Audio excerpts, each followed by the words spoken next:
Saludos, hombres del oeste. Skyrim cuenta con un universo enorme, plagado de todo tipo de misiones, paisajes y actividades interesantes por realizar, donde se nos muestra un mundo de fantasía plagado de diversos contrastes, muchos de los cuales están inspirados o tienen referencias más o menos escondidas a ciertas leyendas míticas y sucesos o lugares históricos de múltiples culturas del pasado. Hoy veremos algunas curiosidades y referencias históricas y míticas en Skyrim.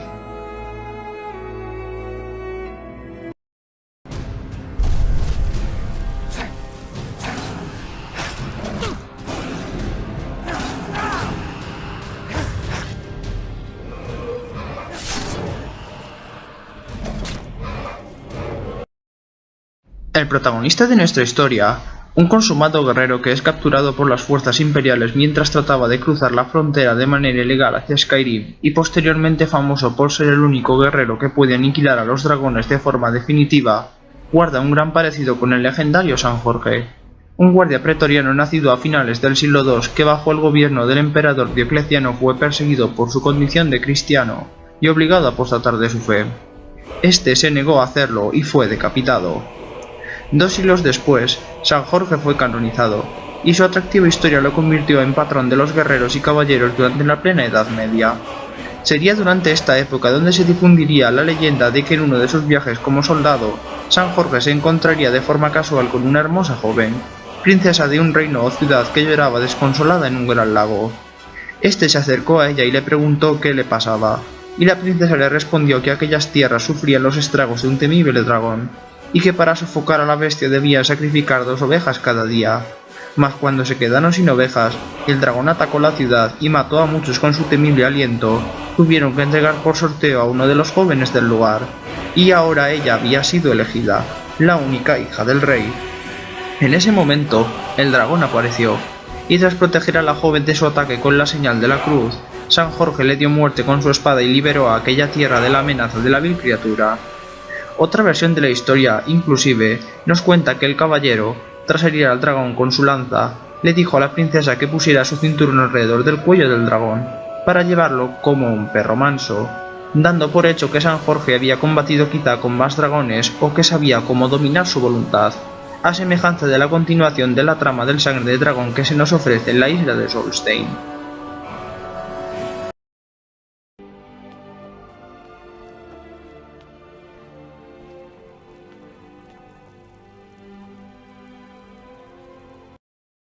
En una de sus muchas andanzas por Skyrim, el Sangre Dragón llegará a un peculiar templo en la ciudad de Markarth,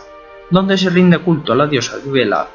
No viendo a nadie por allí, accederá a la zona más sagrada del templo, y será informado por la suma sacerdotisa de que había cometido una falta gravísima al haber entrado en aquella zona prohibida, y que como forma de redención por su ofensa le asignaría la misión de encontrar a la próxima sibila que deberá ser formada en el templo para honrar a la diosa. Esto guarda una gran relación con las Vestales, sacerdotisas que en la antigua Roma rendían culto a la diosa Vesta y se encargaban de vigilar el fuego sagrado, el cual se consideraba fundamental para la estabilidad y supervivencia de Roma, y el culto más importante de cuantos había. Sus nuevas miembros eran reclutadas a la edad de entre 6 a 10 años por el pontífice máximo, aunque en nuestra aventura, la suma sacerdotisa parece dejar en parte a nuestra elección la selección de la nueva sibila, que a semejanza de las Vestales era separada de su familia y llevada a vivir al templo donde aprendería todos los misterios de la diosa. De la misma manera, estaba terminantemente prohibido entrar en la zona sagrada del templo de Vesta, salvo para las propias Vestales y unas pocas madres de familia durante la festividad de la diosa, unos pocos días al año. Asimismo, cualquier ofensa que se realizara, ya fuera a las Vestales o al propio templo, era penada con la muerte. La gran diferencia es que mientras que Vesta era la diosa del fuego y el hogar, Vela era en palabras de las propias sacerdotisas diosa del amor y los placeres sencillos de la vida, y su templo estaba abierto a cualquiera que quisiera recibir sus bendiciones y algunos de sus conocimientos, aunque en una misión en Richter se dejan entrever que estos conocimientos atendían a unas prácticas quizá más fogosas, que se acercan al culto a Afrodita que se realizaba en algunas polis griegas antes de ser absorbidas en el Imperio Romano. Sea como fuere, después de esta misión el Sangre Dragón no vuelve a tener más contacto con este templo y sus peculiares sacerdotisas. Por su parte, las vestales, junto al voto de mantener el fuego sagrado, realizaban otro de castidad.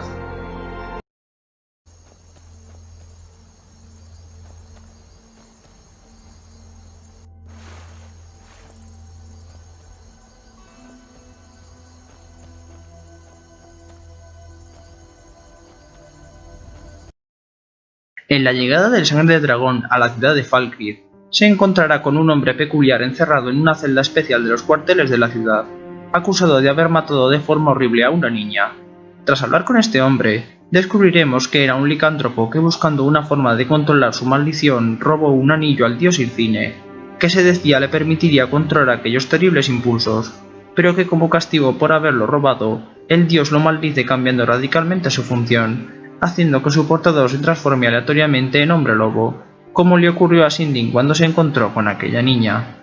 Este nos pedirá ayuda para llevar el anillo y suplicar el perdón de Ircine, y tras cazar a un gran ciervo blanco, el dios se nos aparecerá y nos pedirá matar a Sinding por haber profanado una de sus posesiones. Siguiendo su rastro, llegaremos hasta él y tendremos la opción de matarlo o aliarnos con él y dejarlo vivir.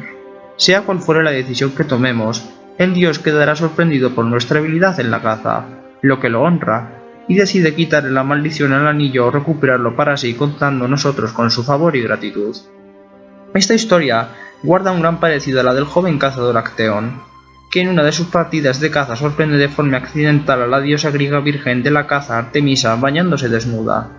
Ultrajada por haber profanado sus misterios virginales y sagrados, la diosa lo maldice echándole agua en el rostro que lo convierte en un majestuoso ciervo, que poco después moriría a manos de los sabuesos del propio Acteón, enviados por la diosa. Resulta bastante curioso cómo tanto Sinding como Acteón, actuando por accidente, sorpresa o desesperación, cometen un error para con los dioses, pudiendo pagarlo ambos con su vida.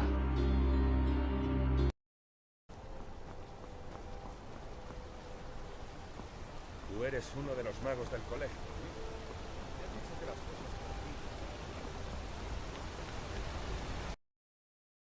Una de las localizaciones más impresionantes que nos podemos encontrar en nuestros viajes por la provincia de Skyrim es sin lugar a dudas la ciudad de Markarth, una antigua ciudad enana que ahora es habitada por humanos, cavada entre las laderas de las montañas donde todo, hasta sus camas, son de piedra, y con diversas minas a su alrededor, siendo la más grande de todas ellas la de Cigna, que aporta plata a todo el imperio, cárcel y prisión al mismo tiempo controlada por una influyente familia de la ciudad.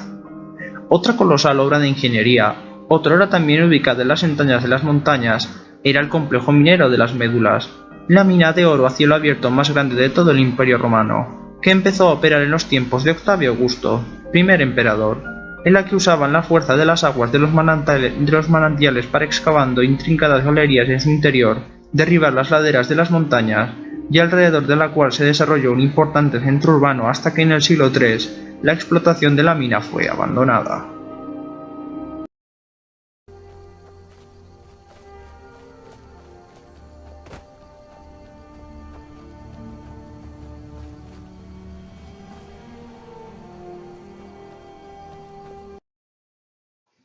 Seguro que en más de una ocasión te habrás topado con estas impresionantes y a la vez peligrosas criaturas en algún vagabundeo por los bosques o pequeños lagos aislados de Skyrim, y que por norma general te atacarán si te adentras demasiado en sus territorios o perturbas de alguna forma la calma de estos espacios naturales. Espacios naturales que en nuestro mundo eran considerados sagrados para los celtas, un grupo cultural que durante la Edad Antigua ocupó amplias zonas de Europa central y occidental, y del que se tiene constancia la sacralización de varios árboles, como por ejemplo las encinas, así como también de las montañas o los lagos. No construían templos o santuarios, y la liturgia se celebraba al aire libre en algunos de estos espacios sagrados, razón por la cual los romanos al ir conquistando estas zonas considerasen algunos de estos pueblos, como a los astures o cántabros, ateos, pues sus deidades no tenían figura antropomorfa y estaban además innominadas. Con el paso del tiempo y la extensión de la romanización e hibridación de las culturas, estos dioses innominados pasaron a asociarse en especial a las ninfas, representaciones antropomorfas tanto de diversos parajes naturales como de localidades o comarcas, y aunque su culto quedó asociado al de las divinidades olímpicas en templos, de las que formaban parte de sus séquitos, se siguieron dando diversos rituales y ofrendas al aire libre, tanto por la población local poco a poco romanizada como por los propios romanos que se asentaban, pudiendo considerarse a estos Sprigans por su peculiar forma y características como una mezcla entre los cultos animistas e iluminados de los pueblos celtas y el de las ninfas por los romanos. Asimismo, la presencia de matriarcas Sprigans, que comandan grupos más pequeños de miembros de su especie y aparecen como jefes de alguna misión secundaria o localización, responden a un fenómeno muy específico del área mediterránea, donde los cultos femeninos predominan sobre los masculinos, y que influenció a diversos pueblos hasta muy entrada la Edad Antigua, como es el de las diosas madres, creadoras y protectoras de toda la vida que engendra la madre tierra, mientras que los demás Sprigans, parte del séquito de las matriarcas, tendrían una función casi idéntica a la de las propias ninfas.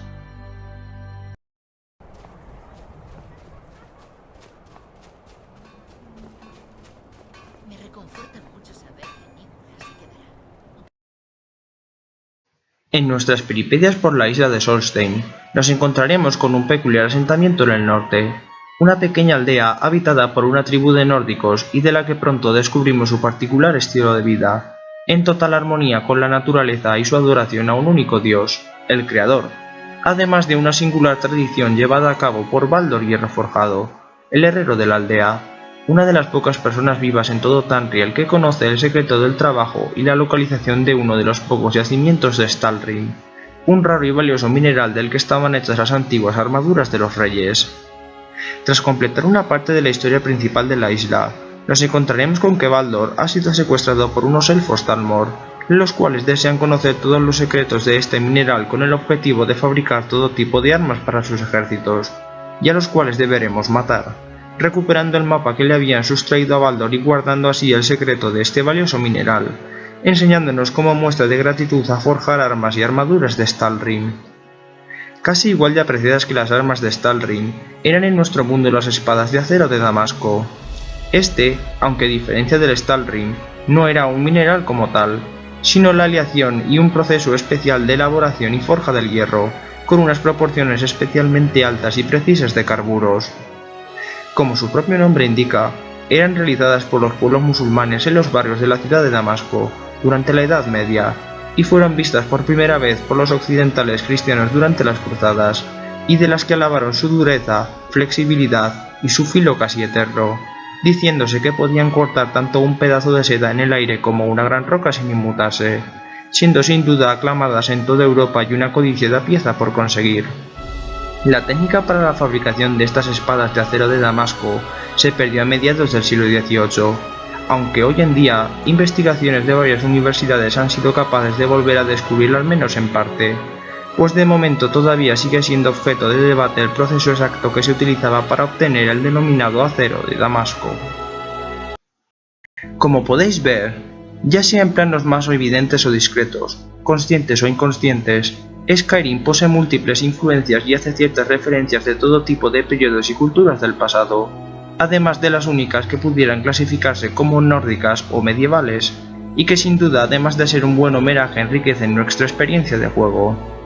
Espero que os haya gustado, y que si os ha llamado la atención alguna de estas influencias o referencias, lo pongáis por los comentarios.